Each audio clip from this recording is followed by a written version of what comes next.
In an era where the land was soaked in blood and tears, and injustice became the law, the people lived like slaves, starving and crushed under a shadow of darkness. Plague claimed tens of thousands of lives, yet their cries fell on deaf ears, ignored by those in power. But from the ashes of despair, one man emerged. Hasuda Hyoe, a masterless Ronin with a rebellious soul. He didn't draw his sword for power, but to reignite a dying flame of hope. He rallied the common people, those branded as worthless, to rise up and fight for their lives and dignity, challenging the absolute rule of the Shogun and his ruthless army of samurai. The nobles branded him a rebel to be eliminated, but they were wrong. They weren't facing just one Ronin. They were facing the fury of the people, burning with faith for the freedom that had been trampled on for so long. This is an epic written in sweat and blood, a journey of friendship, betrayal, and sacrifice that the world must remember. Muromachi Burai, an intense action drama that plunges you into a battlefield of faith and vengeance. Packed with thrilling combat, it is the story of the oppressed rising to change history forever. So, without further ado, let's get into it. And if you enjoy this content, don't forget to hit like and subscribe to support the channel. Ready? Let's go.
Walking through the devastation, Hyo encounters a shivering, starving mother and child.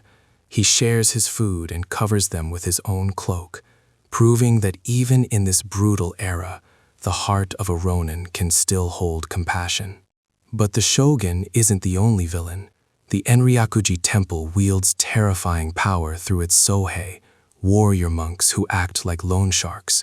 They charge impossible interest rates, and when villagers can't pay, they seize everything, even dragging young daughters away to satisfy their lust.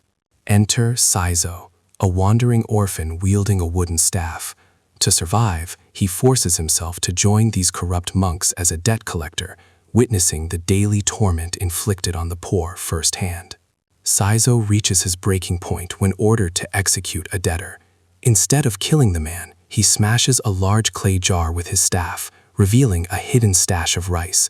The monks' greed takes over immediately. They scramble for the grain, completely forgetting their victim.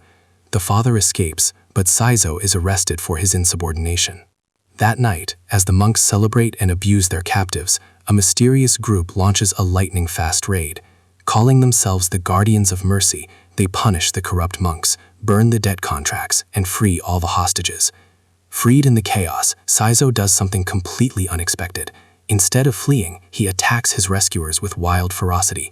The leader of the group, impressed by the boy's sheer fighting spirit, simply knocks him out with the hilt of his sword.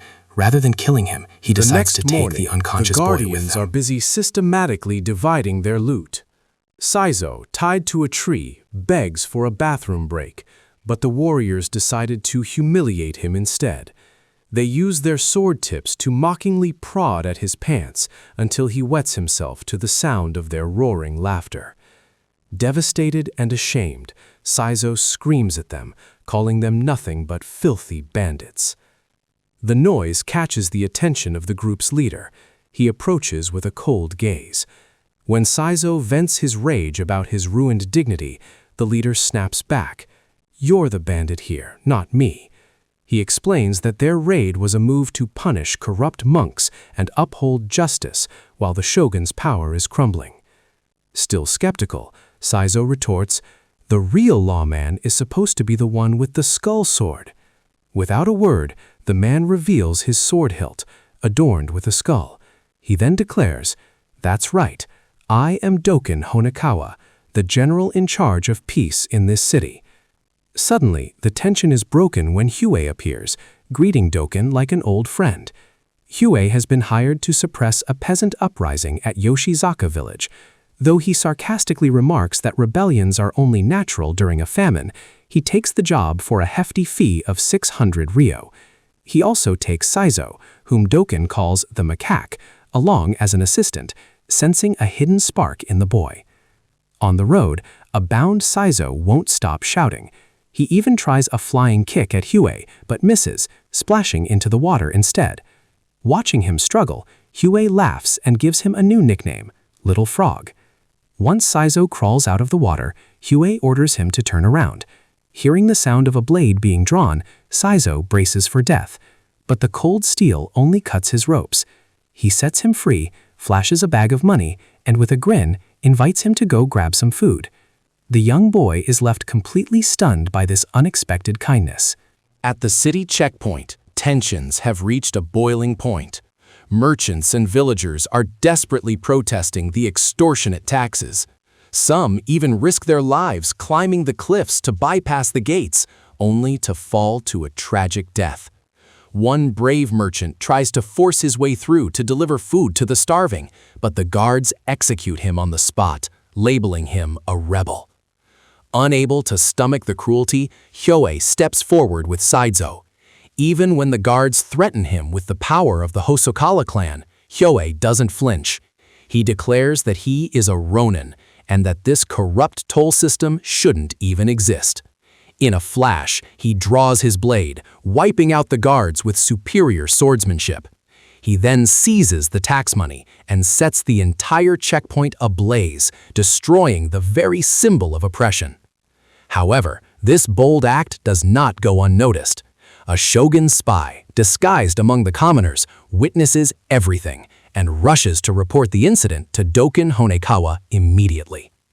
Meanwhile, inside the imperial palace, the atmosphere is a world apart. Corrupt officials shower Shogun Ashikaga Yoshimasa with hollow flattery, completely ignoring the suffering outside.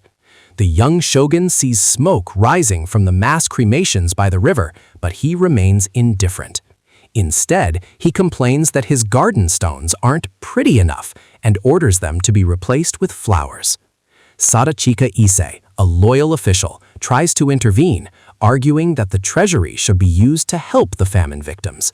But he is coldly cut off by another official named Nawa, who sneers, "If we run out of money, just squeeze more taxes out of them. Those peasants breed faster than flies. They aren't worth our concern." Frustrated, Ise storms out and runs into Doken, who is there to report on the Ronin infiltrating the rebel groups. But before leaving, even the tough Doken hesitates, awkwardly asking to have the Ronin's wages paid separately from his own salary, making sure his cut is secured even amidst the chaos. On their way to Yoshizaka village, Cizo manages to catch a large wild rabbit as Hyoe ordered. But when they arrive, they're met with a brutal sight. A gang of bandits is raiding the village. With the men away working, only the women and children are left to fight for their lives. Without a second thought, Hyoe charges in, wiping out the bandits in a flash. He then quickly buries the bodies to erase any trace of the bloodbath. Soon, the village men return, including the village chief and Densuke, the husband of Kohagi. Relieved that their families are safe, the villagers throw a modest feast to show their gratitude, with Cizo's rabbit as the main dish. Hyoe subtly signals Cizo to pretend he's already full, ensuring more meat for the starving locals. He even pushes Cizo to teach the village children some combat moves, helping the young boy build his own confidence. Later, over a serious conversation, Hyoe asks directly about their plans for a rebellion. The villagers break down in tears, admitting they've reached their breaking point. Between the shogun's palace taxes and the monks' predatory loans, they've been forced to do the unthinkable, selling their own children just to survive. Hyoe feels their pain deeply, but he warns them, if they rush into a revolt now, they'll all be slaughtered. He gives them a stack of money to help them get by and urges them to wait for the right moment for the sake of their children. The next morning, while Cizo is practicing alone, Hyoe steps in to spar with him. Cizo is quickly overpowered. Hyoe warns him, on a real battlefield, you'd be dead by now. He then tells Cizo that his mission to stop the rebellion is over, so Cizo is free to go. He claims that the old Cizo is dead and there's no longer any reason to follow him. But Cizo refuses to leave. Tears streaming down his face, he begs to follow Hyoe and learn the way of the warrior.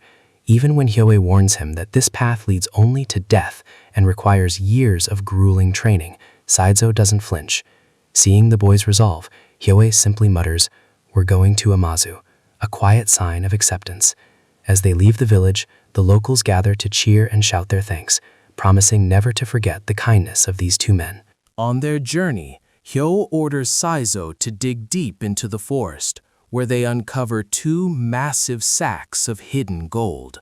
The weight is enormous, and Cizo struggles to lug them along. Hyoe then exchanges the gold for paper vouchers worth 20,000 mon, a fortune made easy to carry. As they walk, Hyoe drops a heavy lesson. Money drives this world, he says. But there is something that moves even faster than money.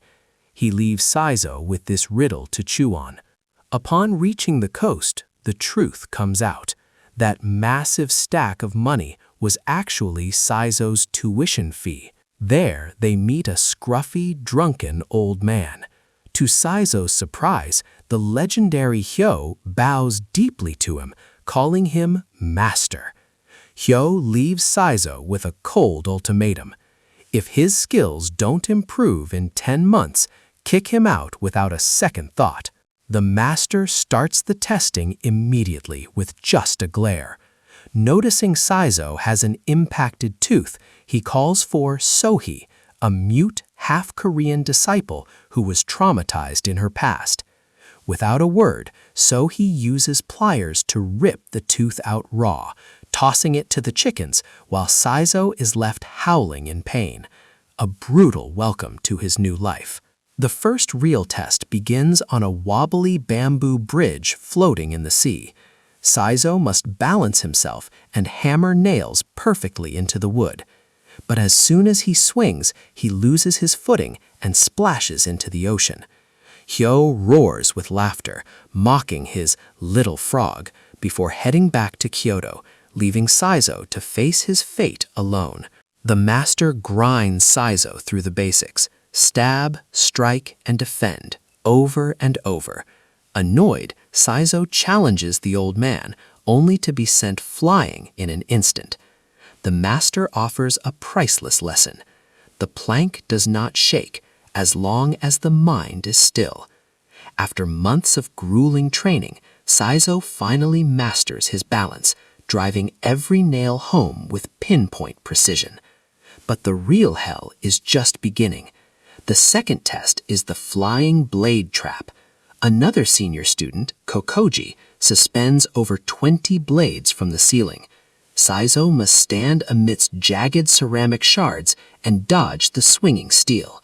This is a lethal stage that has ended the careers of many warriors with torn tendons and shattered spirits. At the signal, Sohee and Kokoji release the blades, which swing wildly with terrifying speed. Cizo panics, getting sliced and tumbling out of the circle. Terrified, he tries to bolt, but Sohee isn't having it. She fires a blunt-tipped arrow into the back of his neck, knocking him out cold. When he wakes, the master tells him that when the winter wind blows, he's free to run if he's lost heart. Those words sting. Cizo secretly believes he's just merchandise, an investment Hyoe bought for 20,000 mon to flip for a profit later. The master finally clears the air. Hyoe is actually a Ronin from the Akamatsu clan, an eccentric man who gathers wanderers simply because he sees a spark in them, just like the talent he saw in Cizo's staff fighting. The truth shatters Cizo's wall of doubt. He bows to the ground, officially accepting the old man as his master. He declares he won't run. He will conquer these tests, even if it costs him his life. Back in Kyoto, Hyoe heads straight to a bathhouse to unwind. But his past, specifically burning down that tax checkpoint, has caught up with him. Doken arrives to make an arrest, forcing Hyoe to scramble and hide under a table. Luckily, Hooji, the bathhouse owner and Doken's former flame, steps in. Using her wit and bringing up their painful past, she shames Doken until he backs down, though he leaves with a chilling warning: "Next time, you're mine." That night, wrapped in Hooji's arms, Hyoe tells her all about the progress of his little frog, Cizo. Meanwhile, after months of grueling practice, Cizo has transformed. He now moves through the 20-blade trap with fluid grace. His wooden staff shatters steel blades and deflects Sohi's arrows with pinpoint accuracy. Seeing his growth, the master rewards him with new armor and a specially reinforced iron-tipped staff before sending him to his final life-or-death trial. At a deserted temple, Cizo faces a relentless wave of over 100 Ronin, all lured by a massive bounty on his head. For 10 straight days, Cizo stands his ground, unbeatable. Even a giant warrior wielding a massive spiked club, who would eventually become a close ally, is forced to surrender. Finally, his old master, Abbot Gyoshin, arrives seeking revenge. Cizo tries to explain the truth, but when the monk refuses to listen, Cizo unleashes his superior skills, obliterating Gyoshin's henchmen and sending the cowardly monk fleeing for his life. The truth is finally revealed. It was all Hyoe's plan. He leaked the bounty to test his students' resolve. When Hyoe finally shows himself, Cizo breaks down in tears of joy. He kneels to bid a final farewell to his master and receives a keepsake necklace from Sohi. As he sets off into the world, the master leaves him with one final lesson: use your wisdom and your strength to uphold virtue and make this world a better place. On the road, Hyoe revisits his riddle. What moves even faster than money? Cizo still has no answer. Hyoe then reveals his secret play. Earlier, he had invited 3 masterless Ronin, Akuma, Nanao, and Umagiri, to a meal. Even though all 3 had lost to Cizo in a duel, they respected his strength like true warriors. In exchange for the food, Hyoe had them distribute supplies to the poor of Kyoto.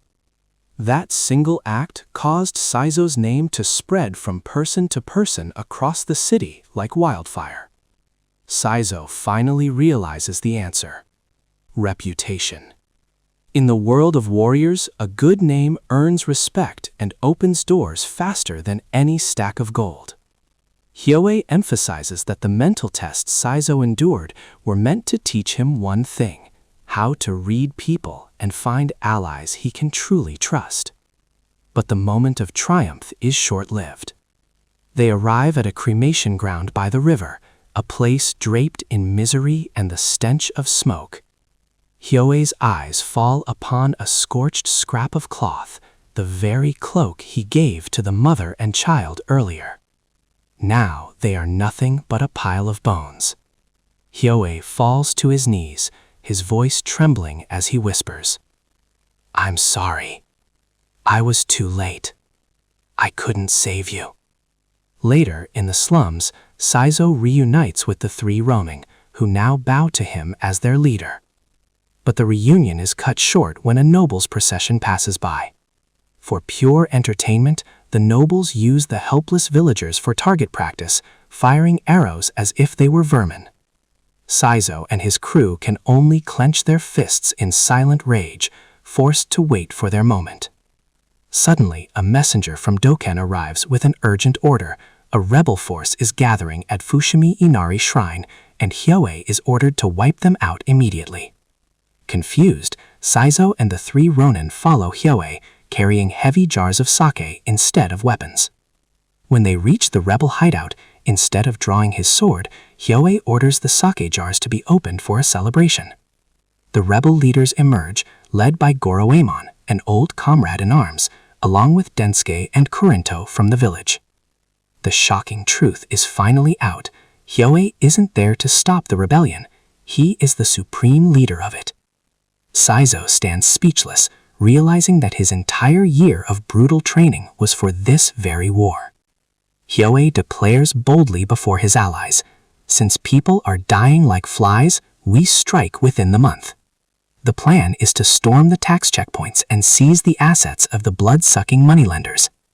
Even with samurai and warrior monks standing in their way, there is no turning back. At dawn, Hyoe offers Cizo and the crew a chance to back out if they are afraid. But everyone refuses. Cizo vows to follow his master until death, and the 3 Ronin, grateful for the life Hyoe gave them, stand ready to trade their lives for the cause.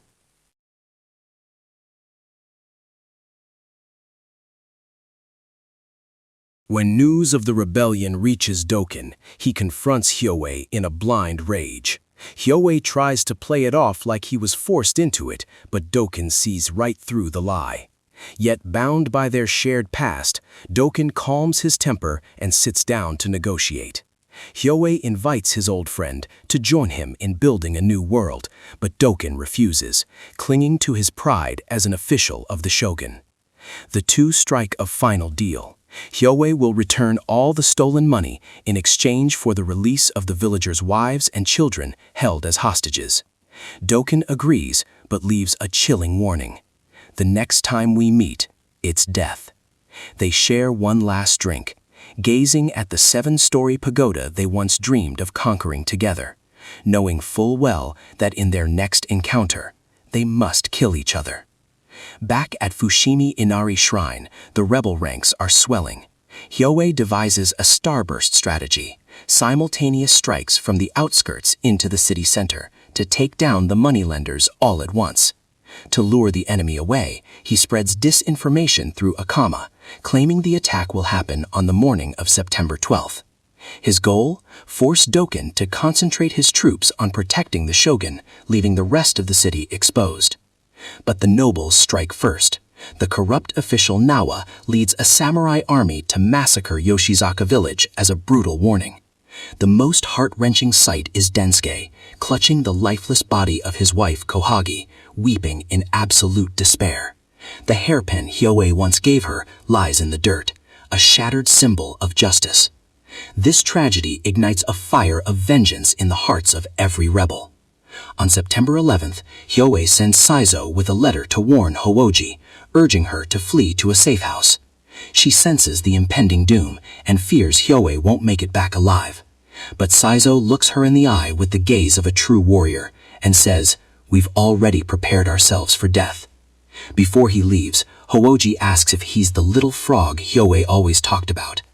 Realizing this young man might die without ever knowing intimacy, she decides to give Cizo a final lesson, making him a man in every sense before he heads to the battlefield. When Cizo returns to camp, Hyoe catches on immediately. Terrified, Cizo kneels and confesses, bracing for a death sentence for touching his master's woman. But Hyoe just laughs and forgives him. He knows Houoji's nature, how she seeks to comfort lost souls, and that kindness is exactly why he loves her. Back to the war room, the rumor of a September 12th attack has spread across the capital, a trap set by Hyoe to stall the provincial samurai. Seizing the moment, he orders the assault for the night of September 11th. This lightning-fast strike catches the defenseless nobles in total panic, forcing a desperate Doken to scramble his troops to meet the rebellion head-on. The signal is lit as Imon Taro leads the Ronin army to smash through the city gates.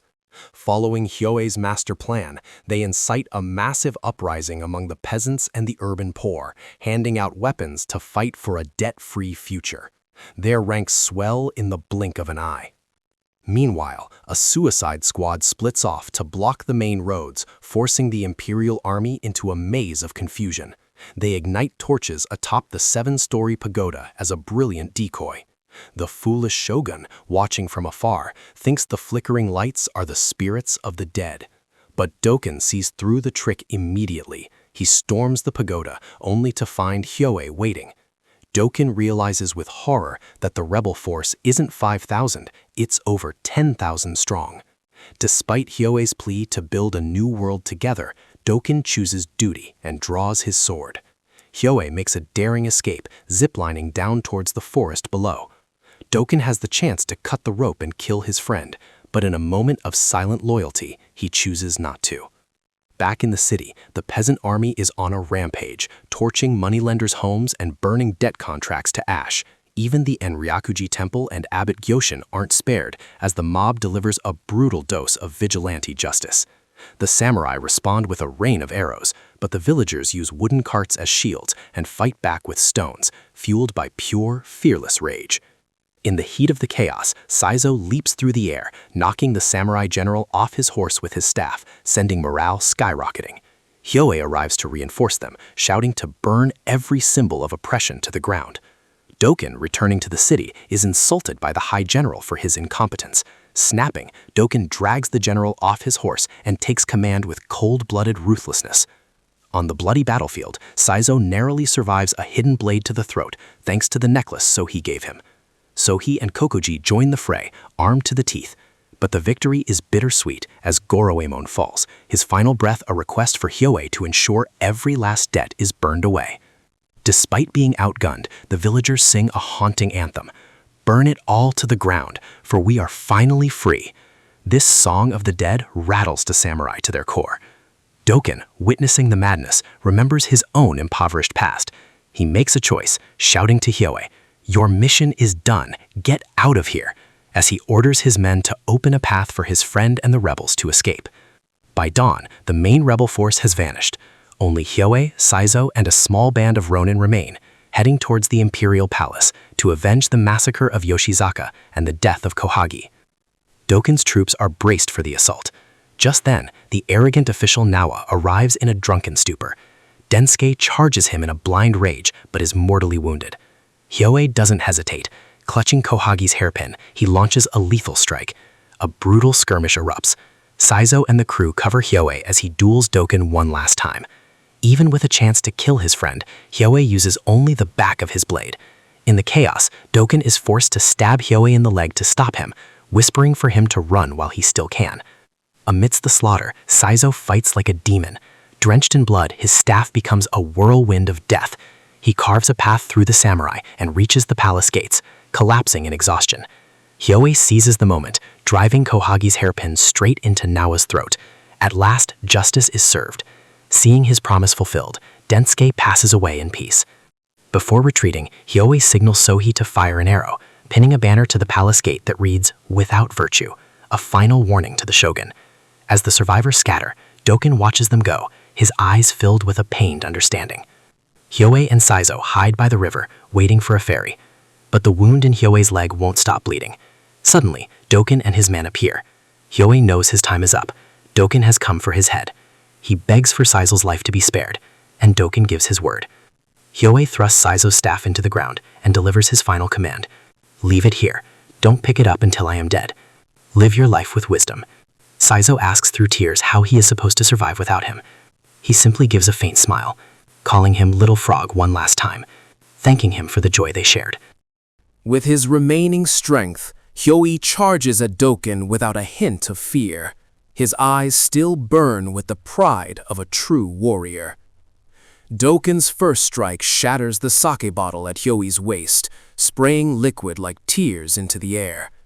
The second strike brings Hyoe to the ground, ending his life. With a trembling voice, Doken barks at Cizo. "Go, and don't you dare set foot in Kyoto for 10 years. Cizo fights back the tears, his heart breaking in silence. He picks up a shard of his master's broken sake bottle, a small keepsake of a great man, takes one last look at the lifeless body, and walks away into the mist. Left behind, Doken collapses, clutching the body of his best friend. He weeps uncontrollably, gently stroking Hyoe's head while whispering, "You fought with honor, my friend." Then, bound by his duty to the Shogun, he is forced to do the unthinkable, take Hyoe's head as proof of his victory. The Great Uprising, led by the villagers of Yoshizaka and the starving peasants, became known as the Kansho Rebellion, one of the most significant revolts in Japanese history. Yet, the name of its leader, Hasuda Hyoe, was recorded in the official chronicles as nothing more than a single line of text. 5 years later, the Ronin War erupted, leading to the total collapse of the shogunate. In the midst of that bloody conflict, Doken was eventually captured and executed by enemy forces. In his final breath, he screamed out the name of his dear friend, Hyoe. As for the 7-story pagoda they once dreamed of standing upon, it was reduced to ash and rebuilt again and again as time marched on. Far from the ruins of Kyoto, in the peaceful countryside, Hooji lives a quiet life, playing with children just as Hyoe's last letter suggested. Suddenly, a familiar figure appears. It's Cizo. Hanging from his belt is Hyoe's sake bottle, carried always as a sacred charm. Cizo greets her with a warm smile. "Hooji, how have you been? It's been a long time." He holds up a large wild rabbit he just caught, a nostalgic callback to the day their journey began. Seeing it, Hooji's face lights up with a wide, joyful smile. Cizo walks toward her to begin a new chapter of his life, and the legend of the Ronin and his little frog finally comes to a close.